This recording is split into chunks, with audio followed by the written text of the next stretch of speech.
और बच्चे तो सो गए थे, लेकिन सबसे छोटा तब तक भी जाग रहा था और दिन में बहुत देर तक सोया था। शायद इसीलिए मेरी पत्नी उसके साथ ही लेटी हुई उसको सुलाने की कोशिश कर रही थी।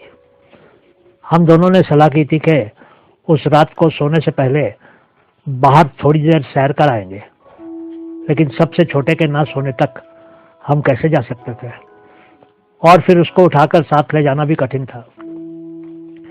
इसलिए मैंने पहले अकेले ही बाहर सैर करने जाने का फैसला किया। मेरी पत्नी कुछ देर के बाद आ सकती थी मेरे पीछे पीछे।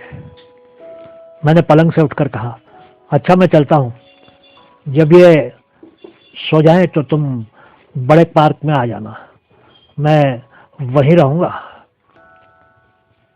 बस मैं इनको अभी सुलाकर आ रही हूँ।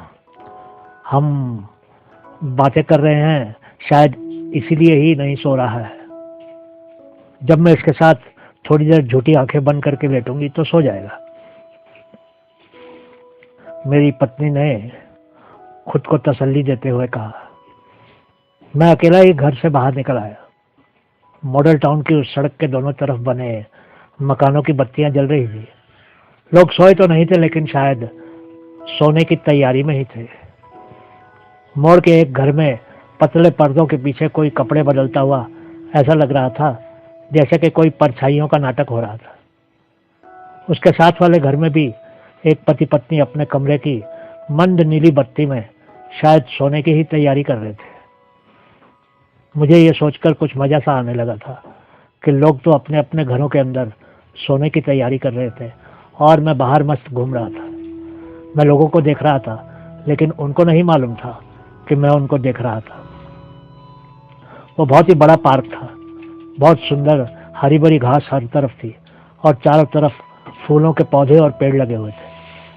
पार्क के चारों तरफ एक बाउंड्री वॉल थी और एक मुख्य गेट था। सामने की सड़क के दूसरी तरफ के मकानों की बत्तियों की रोशनी पार्क में भी कुछ उजाला कर रही थी। बड़े बड़े पेड़ों की परछाइयां पार्क की जमीन पर हर तरफ फैली हुई थी। वो अंधेरी रात थी, लेकिन घरों की बत्तियों के कारण इतना भी अंधेरा नहीं था उस समय पार्क के अंदर। उस पार्क में कुंवारे लड़के और लड़कियों के अपने अपने अलग स्थान थे मिलने जुलने के। उस समय उस पार्क में मेरे अलावा शायद और कोई भी नहीं था। जब मैं पार्क के अंदर चलकर दूसरी तरफ पहुंच गया तो मुझे लगा कि एक पेड़ के नीचे कुछ लोग खड़े हुए थे। पास आने पर मैंने देखा कि वो दो लोग थे और उनके पास साइकिल भी थे। मैं धीरे धीरे उनके पास जाने लगा। मैं हैरान हो गया क्योंकि वो तो दो लड़कियां थी, जवान लड़कियां, और उनके दुपट्टे नीचे तक लटक रहे थे। मैं सोचने लगा कि वो लड़कियां रात के उस समय वहां खड़ी क्या कर रही थी। फिर मैंने सोचा कि शायद कहीं जाना होगा, लेकिन उस समय तक तो मॉडल टाउन के देर तक जागने के शौकीन लोग भी सोने की तैयारी कर रहे थे। तो उन लड़कियों को कहाँ जाना था? शायद किसी बुरी जगह ही जा रही होंगी और यहाँ किसी का इंतजार कर रही थी। फिर उसके आने के बाद उसके साथ जाएंगी। मैं सोचने लगा कि क्यों ना मैं भी घर से अपनी साइकिल ले आऊं और इन लड़कियों का छुपकर पीछा करूं। शायद अंदर की दुनिया का कोई नज़ारा ही देखने को मिल जाए। लेकिन फिर मैंने सोचा कि इस तरह बेकार में किसी के मामले में दखल देने का क्या लाभ होगा। मैं सोचने लगा कि ये दोनों लड़कियां जाकर किसी होटल में या किसी घर में घुस जाएंगी और मैं बाहर ही खड़ा रह जाऊंगा। वो घर तो किसी का भी हो सकता था, मैं क्या कर सकता था। मैं लड़कियों से दूर पार्क की तरफ जाने लगा। कुछ दूरी बाद मैंने गर्दन घुमाकर पीछे देखा, लड़कियां तब भी वहीं खड़ी थी। हम दोनों ही अपने अपने काम कर रहे थे। मैं सैर कर रहा था और वो इंतजार कर रही थी। मैं उनके इंतजार का अंत देखना चाहता था और वो दोनों शायद मेरी सैर का अंत देखना चाहती थी। अजीब सा नाटक हो रहा था। मैं पार्क में इधर से उधर चक्कर लगा रहा था और वो वहीं पेड़ के नीचे खड़ी थी। मैं एक बार फिर से उनकी तरफ ही चलने लगा। कुछ पास आने पर मुझे सुनाई दिया कि वो बातें कर रही थी। जब मैं और नजदीक हो गया तो उन्होंने बातें बंद कर दी। मुझे लगा कि भले ही मैं कितनी ही देर तक इस तरह वहां घूमता फिरता रहूं, मेरे पल्ले वो लड़कियां कुछ डालने वाली नहीं थी। ये सोचकर मैं पार्क से निकलकर घर की तरफ चल दिया। पार्क से बाहर आकर जब मैं सड़क के मोड़ पर पहुंचा, मैंने सामने से अपनी पत्नी को आते हुए देखा। बेटे ने बहुत देर लगा दी सोने में, इसलिए मुझे देर हो गई। आइए एक चक्कर और लगा लेते हैं पार्क का। मेरी पत्नी ने मांग की तो मुझे उसकी बात माननी पड़ी। जब हम मुड़े तो हमने देखा कि 2 साइकिलें दूर जा रही थी। मैंने सोचा कि इंतजार करते करते वो लड़कियां आखिर जा ही रही थी। अभी मैं और मेरी पत्नी सड़क पर ही थे कि वो साइकिलें पीछे को घूमी। पार्क के पास आकर वो फिर से वापस चली गई। मैंने सोचा कि क्या वो लड़कियां साइकिल ठीक से चलाना सीख रही थी। मेरी पत्नी भी उनकी तरफ ही देख रही थी। वो बोली, मालूम नहीं कौन है ये लड़कियां जो इतनी रात को साइकिल सीख रही हैं। मॉडल टाउन की बहुत सी लड़कियों को मेरी पत्नी जानती थी। जब हम दोनों पार्क के अंदर गए तो वो दोनों लड़कियां भी पहले की तरह उस पेड़ के नीचे आकर पहले की तरह ही खड़ी हो गई।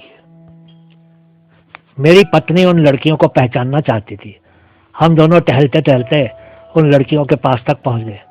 क्योंकि अब मेरी पत्नी मेरे साथ थी, मुझे उन लड़कियों के पास जाने में कोई भय नहीं था। मेरी पत्नी ने उन लड़कियों को पहचान कर कहा, तुम साइकिल से उतर क्यों गई? हम तुमको नजर तो नहीं लगा देंगे? मेरी पत्नी ने दोनों लड़कियों की तरफ हाथ से संकेत करके मुझे बताया, ये वीना है और ये सरोज। चलाओ चलाओ साइकिल चलाओ, जरा हम भी तो देखें। सरोज नाम की लड़की ने बहाना बनाया, थक गई हैं हम, जरा सांस ले लें फिर चलाएंगे। सरोज शायद खुद को मेरी पत्नी के काफी नजदीक समझती थी। मेरी पत्नी ने पूछा, कितनी देर से चला रही हो तुम ये साइकिलें? नहीं बहन जी, अभी तो हमने बस 2-3 चक्कर ही लगाए हैं। शर्म आती है किसी के सामने चलाते हुए, इस बार वीना ने कहा। मैं समझ गया कि वो मेरी तरफ ही संकेत कर रही थी, क्योंकि मैं ही तो था वहां पर अकेला चक्कर लगाने वाला मेरी पत्नी के आने से पहले। शर्माती हो इसीलिए इस समय रात को आती हो? मेरी पत्नी ने पूछा। और क्या करें, पार्क खाली इस समय रात को होता है, इस बार फिर से सरोज ने कहा। तो तुम दोनों को इतना क्या चाव चढ़ गया है साइकिल चलाने का कि आधी रात को छुप छुप के चलाती हो? मेरी पत्नी ने कहा। नहीं, चाव कैसा है, बस जरूरत है। क्या जरूरत है? अब क्या साइकिल पर बैठकर पढ़ाने जाया करोगी? वीना ने समझाते हुए कहा। हाँ देखिए ना बहन जी, पहले घर में से पैदल बस अड्डे जाना पड़ता है, फिर बस से उतरकर फिर से पैदल जाना पड़ता है गांव में। जहां हम पढ़ाती हैं वो स्कूल सड़क से 1 मील दूर है। बिल्कुल उजाड़ सुनसान इलाका है। हम ही जानती हैं कि हम कैसे पैदल जाती हैं। हाँ, सुनसान इलाके में खतरा तो होता ही है, मेरी पत्नी ने कहा। लेकिन वो उस बेगाने गांव के बारे में सोच रही थी जहां ये बेचारी लड़कियां पैदल जाकर पढ़ाती थी। रास्ते के दूसरी तरफ ऊंची ऊंची फसल लगी होती है और जब तक हम खेतों को पार नहीं कर लेते हैं, सांस ऊपर की ऊपर और नीचे की नीचे ही रहती है। अब कई और लड़कियों ने भी साइकिल ली है। कहती हैं कि साइकिल पर बैठकर जाने में भय कम होता है और फिर पैदल भी नहीं चलना पड़ता है। बस साइकिल चलाओ और जल्दी से आगे बढ़ जाओ। सरोज ने इतना बयान कर दिया। मेरी पत्नी ने उन लड़कियों की बहादुरी की प्रशंसा की। बहुत कठिन काम है तुम्हारा, तो साइकिल के साथ भी कठिन ही होगा। तुम दोनों तो शेरनियां हो, कितना बड़ा कलेजा है तुम्हारा। मेरी पत्नी ने सरोज को कसकर गले से लगा लिया, जैसे कि उसकी शारीरिक शक्ति को परख रही हो। जब हम पार्क से बाहर आ गए तो मेरी पत्नी ने कहा, ये दोनों मास्टरनियां हैं, यहाँ शहर में इनको नौकरी नहीं मिली, गांव के स्कूल में नौकरी मिल जाती है। अब गांव में पढ़ाने जाती हैं। बहुत बहादुर हैं ये दोनों। मुझे तो शहर से बाहर पक्की सड़क पर भी डर लगता है। मैंने तो उन दोनों लड़कियों के बारे में क्या क्या सोच लिया था। मुझे शर्म सी आने लगी। मैंने पत्नी से कहा, जब मैं पार्क में आया था आज तो ये दोनों उस पेड़ के नीचे खड़ी थी। मैंने तो कुछ और ही समझ लिया था। अच्छा हुआ कि हम फिर पार्क में आ गए, नहीं तो मैं पेड़ के नीचे साइकिल लेकर खड़ी लड़कियों के बारे में न जाने क्या क्या समझता रहता। हाँ, वैसे भी काम करने वाली औरतों पर लोग इल्जाम तो लगाते ही हैं। मेरी पत्नी ने थोड़ा गुस्से से कहा, लोग इनको गलत ही समझते हैं। मैं आपको एक बात बताती हूँ। एक बार मैं और मेरी बहन फिरोजपुर में अपने बंगले के सामने घूम रही थी। सुबह सुबह का समय था। सामने से जल्दी जल्दी चलती हुई एक लड़की आई। वो बीच बीच में दौड़ भी रही थी। जब वो पास आई तो हमने उसके चेहरे को देखा। वो बहुत ही घबराई हुई थी। हम दोनों बहुत हैरान थे। सुबह सुबह सैर करने वाली लड़कियां तो इस तरह से नहीं दौड़ती थी। न ही पास में कोई रेलवे स्टेशन या बस अड्डा था। मैंने और मेरी बहन ने सोचा कि शायद उस लड़की को रात में कहीं सोने के कारण देर हो गई थी और अब दौड़कर जा रही थी। वो शायद अपने घर वालों के जागने से पहले ही अपने घर पहुंच जाना चाहती थी। मैं और मेरी बहन भी ये जानना चाहती थी कि वो कहाँ जा रही थी। हम दोनों की उसके पीछे पीछे चल दी। वो आगे आगे थी और हम दोनों पीछे पीछे। वो टेलीफोन एक्सचेंज की तरफ चल दी। हम दोनों सड़क पर खड़ी उसकी ही तरफ देख रही थी। वो एक्सचेंज के अंदर जाकर अपनी कुर्सी पर बैठ गई और हम दोनों बहनें खुद ही शर्मिंदा महसूस करती हुई घर वापस आ गई। वो टेलीफोन ऑपरेटर थी और उसको ड्यूटी पर देर हो गई थी। मैंने हंसते हुए कहा, ठीक कहती हो तुम, क्योंकि आज मैंने भी उन दोनों साइकिल वाली लड़कियों के बारे में क्या क्या सोच लिया था।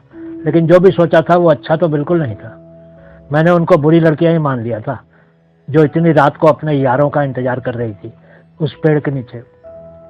ठीक कहते हैं कि पत्नी के बिना आदमी अधूरा ही होता है। मेरी पत्नी और मैं जोर जोर से हंसने लगे और तेज तेज कदमों से अपने घर की तरफ चलने लगे। बहुत बहुत शुक्रिया।